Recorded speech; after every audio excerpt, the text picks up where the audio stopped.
విశాల్‌కైతే 'త్రినేని' సీరియల్‌లోనే అడుగడుగునా గండాలనుకుంటే, ఇంక ఈ కొత్త సీరియల్‌లో అయితే బాలాగా వచ్చాక ఇంకా గండాలెక్కువయ్యాయండి. ఆ ఫణీంద్ర అడుగడుగునా బాలాని చంపాలని, పిచ్చి ఇంకా ముదిరేలా చేయాలని ట్రై చేస్తూనే ఉంటాడనమాట. ఇంకా ఇలాంటి సీరియలే ఇంతకుముందొచ్చిందనమాట. 'జాబిల్లి కోసం ఆకాశమల్లె' సీరియల్‌లో కూడా రాజావారికైతే పిచ్చి తగ్గకుండా మహాదేవ్ అయితే ఇంజెక్షన్‌లు ఎక్కిస్తూనే ఉంటాడనమాట. అప్పుడు జాబిల్లి అయితే ఇంకా రాజావారిని సేవ్ చేస్తూ ఉంటదనమాట. ఇక్కడ ఇలాగే త్రిపుర కూడా ఇంకా బాలాని సేవ్ చేస్తూ ఉంటదనమాట ఫణీంద్ర కుట్రల నుండి. ఇంకా మన బాల తినే ఫుడ్‌లో అయితే విరుగుడు ఇంజెక్షన్ ఎలా కలుపుతున్నారు అని అయితే లైవ్‌గా ప్రూవ్ చేస్తదనమాట త్రిపుర అయితే.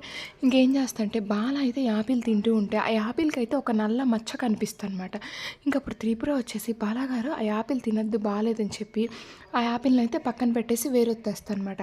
అలాగే ఇంకా బాల వాళ్ళమ్మ జ్యూస్ తీసుకొస్తదనమాట.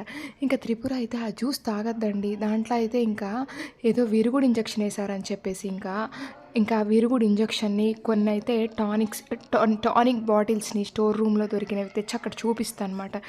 ఇంకా ఒక ఆకును కూడా తీసుకొచ్చి ఆ జ్యూస్‌లో ముంచుద్దనమాట. చూసారా విరుగుడు ఇంజెక్షన్ వల్ల ఆకు కూడా ఏ కలర్‌లో మారిందో. ఇంతకుముందు పారేసిన యాపిల్‌ని కూడా తెచ్చి కట్ చేసి చూపిస్తదనమాట. యాపిల్ కూడా బ్లూ కలర్‌లో మారుతదనమాట. అంటే యాపిల్‌లో కూడా విరుగుడు ఇంజెక్షన్‌ని ఎక్కిచ్చేశారు అని అనమాట. అందరూ అయితే షాక్ అవుతారనమాట. నెక్స్ట్ అయితే ఇంకా ఏం జరుగుద్దో చూద్దాము. Thank you.